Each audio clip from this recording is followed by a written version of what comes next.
I, 65 female, and my husband Robert, 68 male, have always prided ourselves on being a close-knit, supportive family. We raised 3 children, Mark, 42, Emily, 39, and Josh, 35, with the values of hard work, honesty, and the importance of family. After decades of saving, careful planning, and sacrifices, we managed to build a modest nest egg, intending to pass it down to our children and grandchildren. That is why what happened recently was so unexpected. Mark, our eldest, was married to Laura for 10 years. They had 2 beautiful children together, Amy and Ben. Even after their mutually agreed divorce, we maintained a strong relationship with Laura, who continued to be a loving mother and a respectful ex-daughter-in-law. Mark was always a devoted father, and we admired how both him and Laura prioritized the well-being of their kids during the divorce. Moreover, I loved Laura like my own daughter, and that's why I especially was pleased with the fact that Laura remained part of our family. 3 years ago, Mark met Sarah, 38, a colleague from work. Their whirlwind romance took us by surprise, but Mark seemed happy, so we welcomed her into our lives with open arms. Sarah had been married 3 times before, with 6 children from those marriages, ranging in age from 4 to 16. We knew this would be a major adjustment for Mark, but we hoped he had found happiness. We did our best to embrace Sarah and her children. Our motto throughout our life has been, the more the merrier, so we happily included them in all family gatherings, holidays, and outings. My husband and I like to take our grandkids to Disneyland once in a while, and it was so much more fun when we had Sarah's kids join us. We even helped Mark and Sarah financially when they needed a larger home to accommodate everybody. Mark and Sarah's blended family needed more space, and we were more than happy to assist financially. After all, we had always prioritized the well-being of our children and their families, and this was no different. We thought it was a gesture of love and support, something that would strengthen our family ties and provide a comfortable environment for Mark, Sarah, and their kids. However, the goodwill we extended seemed to take a different turn as time went on. Sarah, who had initially expressed her gratitude, began to exhibit a growing curiosity about our financial situation. At first, it was subtle, a few questions about our retirement plans and our plans for future expenses. Robert and I assumed that she was merely interested in ensuring that we were well prepared for our own future. But as time went on, her comments became more direct. She started making passive-aggressive remarks about how all the grandchildren should be treated equally in our will. Robert and I tried to explain that while we loved her kids and cared about them a lot, our resources were limited, and we had always planned to leave our savings to our biological grandchildren. The outcome of these discussions wasn't the best, so we started to avoid this topic. Things took a more complicated turn when we decided to update our will. We called a family meeting including Mark, Sarah, and our children, Emily and Josh. We also wanted Laura, Mark's ex-wife, to be there since this included her children. But Laura said that Sarah might not like seeing her husband's ex-wife at a family gathering, and we respected that because not everybody is a fan of their husband's ex-spouse, and that was okay. So we disclosed the news explaining that our estate would be divided equally among our children, with specific funds set aside for the education and future of Mark, Emily, and Josh's kids. Everyone seemed delighted with this prospect. Our daughter Emily went as far as telling us not to worry about her, but we knew it was our duty as her parents. But then came Sarah with a question that by Mark's kids, we also meant her 6 children, right? I was scared this would come up and calmly told her that we really wished we could provide for them, but as we had said earlier, Our main priority was our biological children and grandchildren. Sarah's reaction was explosive. She accused us of favoritism and discrimination and even went as far as to say we were punishing her children for circumstances beyond their control. Mark tried to calm her down, but it was clear he was torn between his loyalty to his new wife and understanding our perspective. The meeting ended on a sour note, with Sarah storming out and Mark following her, trying to calm her down. The tension didn't stop there. Over the following weeks, Sarah's attitude became more confrontational. She began spreading rumors within the family, accusing us of being greedy and unfair. She even started telling her children that we didn't see them as part of the family, creating a toxic environment that strained our relationships with Mark and our other children. We tried to resolve the situation by suggesting that Mark and Sarah make separate financial provisions for her children. We even offered to help them set up savings accounts for the kids. But Sarah was relentless. She insisted that all the children, biological or not, deserved an equal share of our estate. Then the situation escalated to a level we never expected. One evening, we received a court summons. Sarah had decided to sue us, demanding that her children be included in our inheritance plans. She claimed that by excluding her children, we were causing them emotional distress and creating an unfair family dynamic. We were absolutely devastated.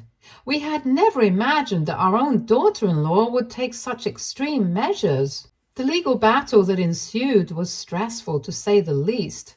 It drained us both emotionally and financially. Sarah's legal team argued that her children had a right to be considered equal heirs, as they were now part of the family. They portrayed us as outdated, discriminatory, and uncaring. It was humiliating and exhausting. We were shocked and hurt. This wasn't what my husband and I had planned for our retirement years. Never in our wildest dreams did we imagine we'd be dragged to court by our own daughter-in-law over our personal financial decisions. We had no choice but to hire a lawyer to defend ourselves. To make matters worse, the lawsuit divided our extended family. Some relatives, particularly those who had only heard Sarah's side of the story, sided with her, believing that we should be more inclusive. She made up many stories about how ignorant we were towards her kids and would always isolate them during family gatherings and would tell them to sit in some other room. This was completely untrue. We treated those kids just like our own and included them in every activity. If I heard this story from someone, I would have also been convinced that I was pure evil, so I did not blame our friends and family. Others, including Emily and Josh, our children, stood by us, insisting that we had the right to distribute our assets as we saw fit. Family gatherings became battlegrounds with tensions so thick you could cut it with a knife. Throughout the ordeal, we continued to try to maintain a relationship with our grandchildren, including Sarah's kids, but it was clear that Sarah had poisoned their minds against us. She would cancel planned visits at the last minute, make excuses for why her children couldn't spend time with us, and even accuse us of favoring Amy and Ben in front of the other kids. It was heartbreaking. As our lawyer, who had been our rock throughout this ordeal, reviewed the evidence for Sarah's case, it initially felt like we were losing. Sarah had built a strong narrative, presenting herself as a victim of our supposed unfairness. For a time, it seemed like the court was leaning in her direction, making us fear the worst. Determined not to give up, our lawyer decided to dig deeper into Sarah's past. She reached out to one of Sarah's ex-husbands to gather some background information. What started as a simple check for Sarah's behavior during their relationship quickly turned into a major breakthrough. During the conversation with Sarah's ex, it was revealed that he had been paying child support for 3 of Sarah's children. No one in the family knew about this. When the topic ever came up, Sarah would say that she hadn't received any sort of support from all three of her ex-husbands and that she alone raised her 6 kids. When we first heard about this, we were surprised and applauded her courage. Now we knew the truth. While this was unexpected, it wasn't enough to cover the needs of all 6 of her kids. So our lawyer continued investigating. To our shock, it turned out that Sarah had been receiving substantial child support payments from all 3 of her ex-husbands. She had never mentioned this in court. The total amount from these payments was more than enough to provide for her 6 children, yet Sarah had been pretending to be financially strapped, making it seem like she needed our inheritance and Mark's support. This discovery was a game changer. Our lawyer compiled all the evidence and presented it to the court. The revelation was explosive. Sarah had been hiding her financial situation, misleading the court, and trying to manipulate us emotionally. The courtroom atmosphere shifted dramatically. The judge did not like this. Sarah's earlier claims of financial hardship was suddenly called into question. The judge's questions became sharp, demanding explanations for Sarah's failure to disclose her true financial status. Sarah struggled to defend her actions. Her facade of being a struggling single mother began to crumble. The more the judge probed, the more apparent it became that Sarah had been dishonest. In the heat of the moment, Sarah's attempts to argue that the child support payments weren't enough fell flat. The judge's frustration with Sarah's lack of transparency was clear, and her credibility was quickly diminishing. As Sarah's credibility unraveled, the courtroom was filled with whispers and shocked glances. The judge's final questions were particularly damning and challenging Sarah's integrity and intentions. The room was tense as the judge expressed his displeasure with Sarah's misleading claims. I could also tell that this was unexpected news for Mark. He was as surprised as we were when we found out, except it was more painful for him. Knowing that he stood up for his wife against his own family, but she had been hiding this information this whole time, must have been heartbreaking for him. In the end, the court ruled decisively in our favor. The judge upheld our right to distribute our assets as we saw fit and ordered Sarah to compensate us for the emotional distress and legal fees we had incurred due to her frivolous lawsuit. She was also charged with a penalty for concealing her assets from the court. The courtroom was silent as the verdict was read. Sarah's face turned white and Mark looked utterly defeated. As we were leaving the courthouse, Sarah approached us. Her entire demeanor had changed. She was no longer the aggressive, entitled woman who had dragged us through months of hell. Instead, she suddenly wanted to settle things, suggesting that we should let go of all the misunderstandings and move forward as a family. She had all the kids with her and told us that Mark and the kids would not be able to handle this sort of emotional distress. We were too stunned to respond and simply walked away. Now we're left wondering where to go from here. While we feel liberated by the court's decision, our relationship with Mark is deeply strained, and we worry about the long-term effects on our family dynamics. Sarah's sudden change of heart feels insincere, especially after everything she put us through. So, Reddit, AITA for standing our ground and refusing to include my son's new wife's children in our inheritance plans? Should we try to reconcile for the sake of family harmony or stand firm in our decision, given everything that has happened? Update 1. First, I want to thank everyone who offered advice and support. Your comments gave us a lot to think about, and we truly appreciate the empathy and understanding you've shown. A lot has happened in the past few days, and I wanted to give you an update on where things stand. The day after the court verdict, Mark called us. He sounded exhausted, his voice heavy with something I hadn't heard in a long time: regret. He asked if he could come over to talk, just him, without Sarah. Robert and I agreed, knowing that this conversation was long overdue. Mark arrived that evening, and the sight of him broke our hearts. He looked like he hadn't slept in days, his usually well-kept appearance now disheveled. As soon as he sat down in our living room, the weight of the past few months seemed to collapse on him all at once. He broke down, sobbing into his hands, and we just sat there letting him get it all out. When he finally spoke, it was an outpouring of apologies. Mark admitted that he had failed us. Failed to stand up to Sarah, failed to protect us from the turmoil she had caused, and failed himself by letting things spiral out of control. He revealed that Sarah had been pressuring him for months to convince us to change our will. She had spun the situation as one of fairness, repeatedly telling him that her children deserved just as much as our biological grandchildren.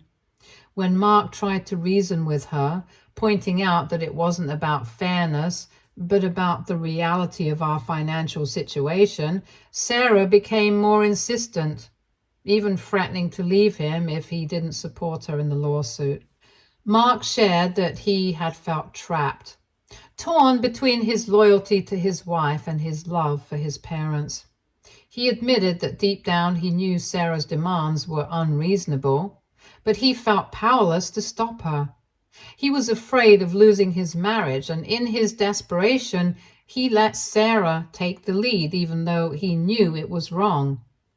It was clear that the situation had been eating away at him, and now, with the court's decision, the full weight of it had come crashing down on him. As Mark continued to talk, he revealed that this wasn't the first time Sarah had caused issues in their marriage. Apparently, Sarah had a history of financial disputes with her ex-husbands and their families. Mark explained that when they first got together, he noticed a pattern. Sarah always seemed to be in the middle of some conflict or another, usually involving money. He had brushed it off at the time, chalking it up to her difficult past, but now he realized that it was a red flag he should have paid more attention to. We spent hours talking that night, with Mark opening up about the challenges in his marriage, his fears for the future, and his regrets. Robert and I listened, offering our love and reassurance. We told him that while we couldn't change the past, we would support him no matter what decisions he made about his marriage. We also urged him to consider counseling, both individually and as a couple, to help him work through the issues that had brought them to this point. The next day, we received a call from Laura, Mark's first wife. She had heard about the court case from Amy and Ben, who were understandably upset about the whole situation.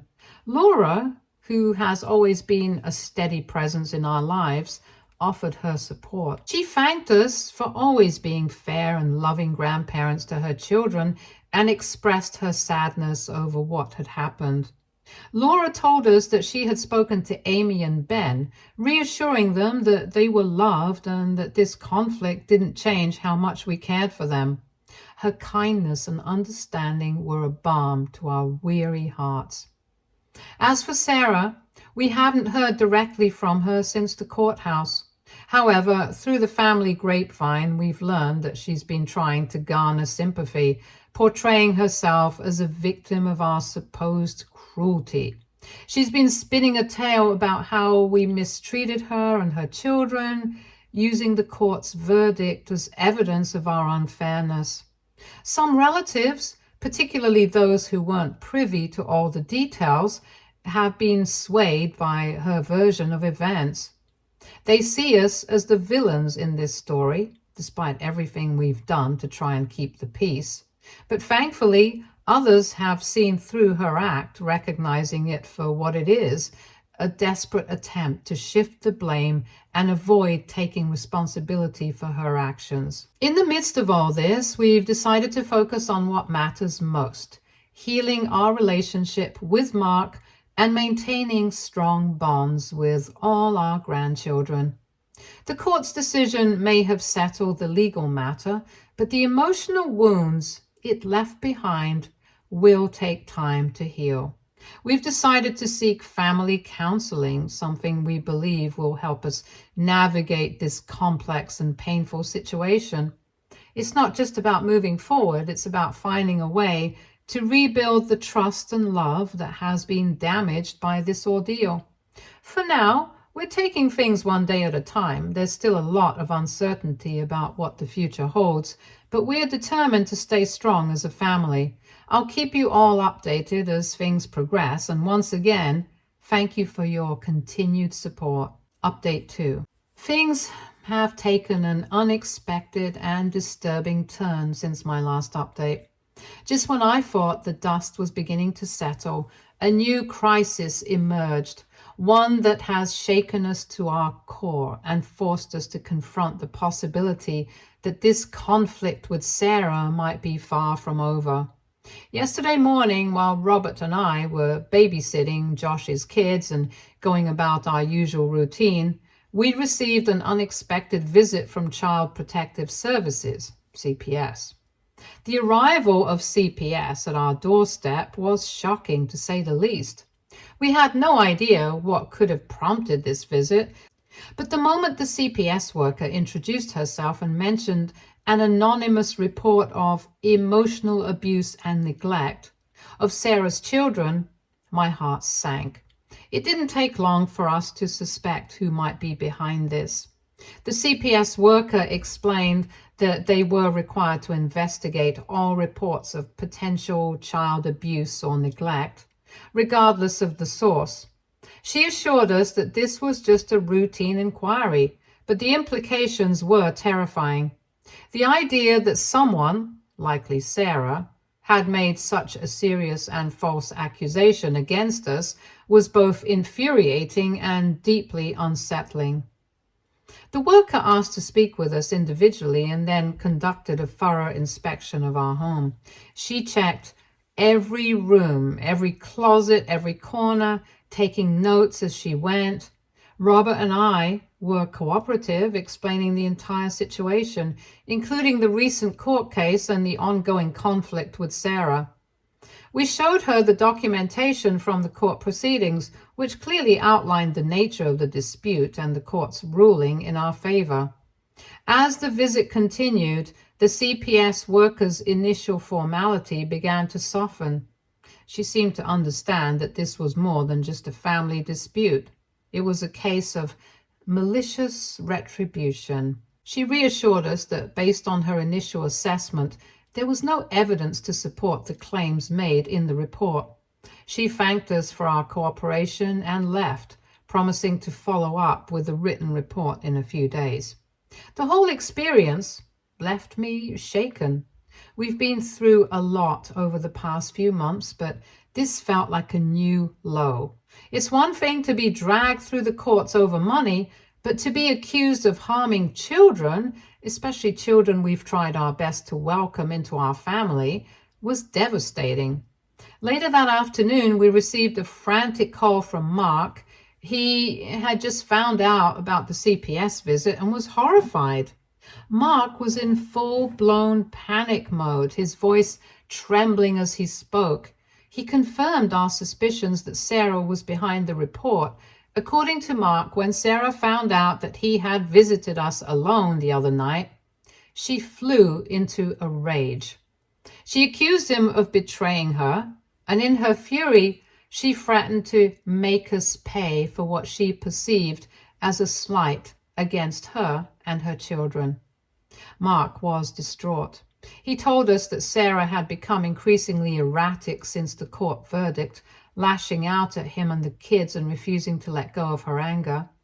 She had been trying to manipulate the situation further, using every tactic she could think of to maintain control, even if it meant tearing the family apart. During our conversation, Mark revealed something even more concerning. He had been in contact with a divorce lawyer. This wasn't a decision he made lightly, but after everything that had happened, He realized that Sarah's behavior was toxic, not just to us, but to him and all the children involved. He was deeply worried about the impact this ongoing conflict was having on Amy and Ben, as well as Sarah's kids. Mark told us that he had been doing a lot of soul searching since the court case, and he now saw Sarah's true colors more clearly than ever. The CPS incident was the final straw for him. He couldn't continue living in fear of what Sarah might do next, and he certainly couldn't allow her to continue using the children as pawns in her twisted game. We advised Mark to document everything, to keep a record of every incident, every conversation, and every threat that Sarah made. We emphasized the importance of prioritizing and well-being of all the children involved, and we urged him to take whatever steps necessary to protect them from the fallout of this toxic environment. As for us, we've decided to take additional precautions as well. We've installed security cameras around our property just in case Sarah decides to escalate her actions further. The last thing we want is for this situation to spiral into something even more dangerous. We've also been keeping a close eye on our interactions with family members, knowing that anything we say or do could potentially be twisted and used against us.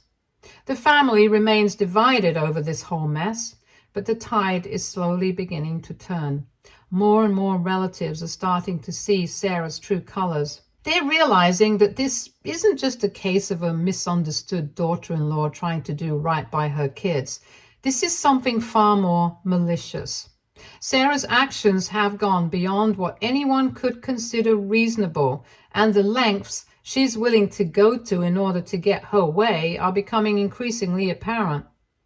We're doing our best to stay calm and not engage in any direct confrontation with Sarah, following our lawyer's advice. It's hard, especially when we see the toll this is taking on Mark and the children, but we know that reacting impulsively would only play into Sarah's hands. Right now, we're focused on supporting Mark as he navigates this difficult situation. He's made it clear that he wants out of this toxic marriage, but he's also worried about what that will mean for his stepchildren, who have already been through so much. Mark is a good man, and he's trying to do the right thing by everyone involved, even as his own world is falling apart. As for us, we're trying to keep our heads above water. This whole ordeal has been exhausting, and we're not sure what the future holds, but one thing is certain. We won't let Sarah's manipulations tear our family apart. We'll keep fighting, and we'll keep protecting the ones we love no matter what. I'll update you all again when we have more information. Thank you for your continued support and advice during this incredibly difficult time. Update 3. First and foremost, I want to extend my heartfelt thanks to everyone for your support and advice throughout this tumultuous ordeal. The past couple of weeks have been a whirlwind of emotions and events, but I believe we're finally starting to see some resolution and clarity. A few days ago, Mark made the difficult decision to move out of the house he shared with Sarah. He's currently staying with a close friend while he figures out his next steps. This decision came after a series of shocking revelations about Sarah's continued manipulative behavior. Mark discovered that Sarah had been secretly contacting his ex-wife, Laura, with alarming claims.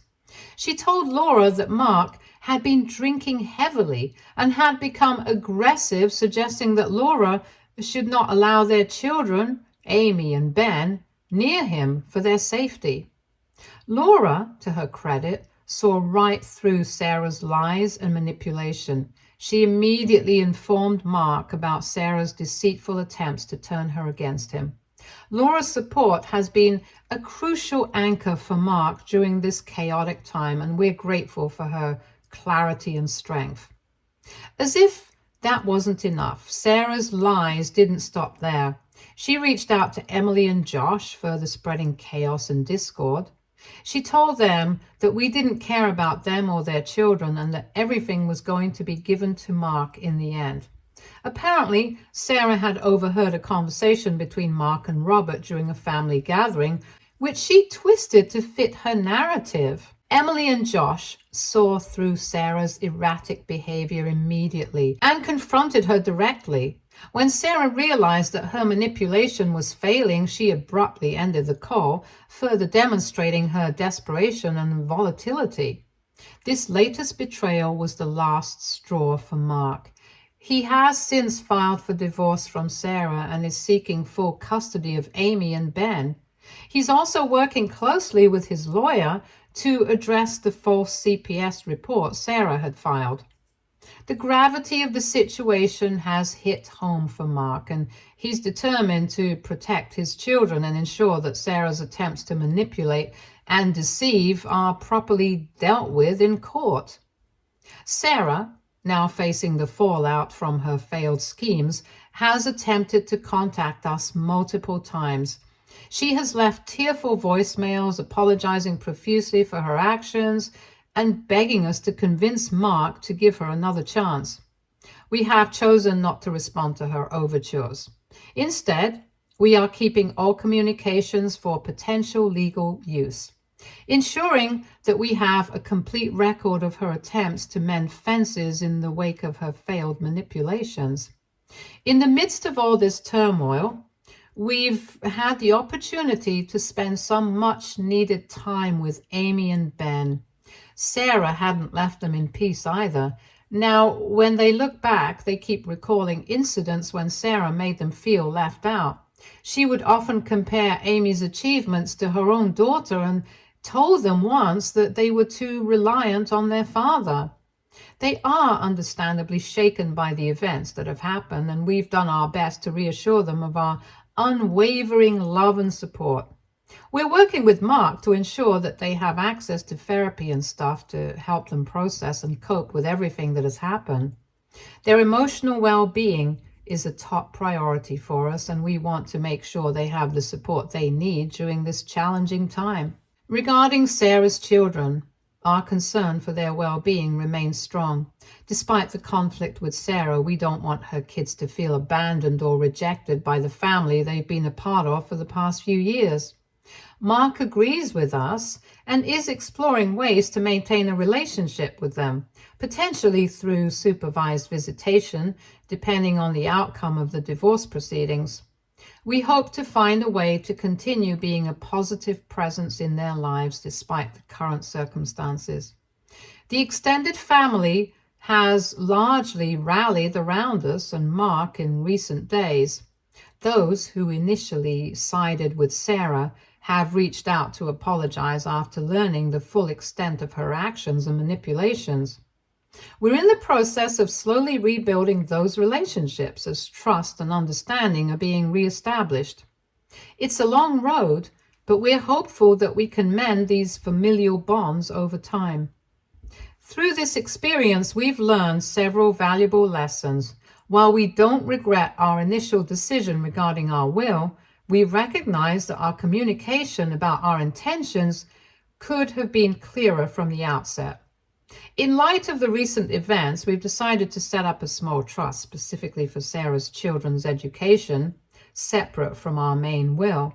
Although this trust is not as substantial as what we've set aside for the others, we hope it will provide some support and demonstrate that our issue was never with Sarah's children themselves. Looking ahead, our focus is on healing as a family. We're continuing with family counseling to help navigate the complex emotions and dynamics that have surfaced. We are also taking proactive steps to legally protect ourselves from any further attempts by Sarah to cause trouble or disrupt our lives. Mark is making progress each day, though he has a challenging road ahead with the divorce and custody proceedings. We're optimistic about the future and grateful for the strength our family has shown in facing this crisis together. Once again, thank you all for your unwavering support and advice. If there are any major developments, I'll be sure to keep you updated. For now, we're focusing on moving forward and rebuilding our lives in the wake of this challenging chapter. Stay tuned for more stories from our girl relationships.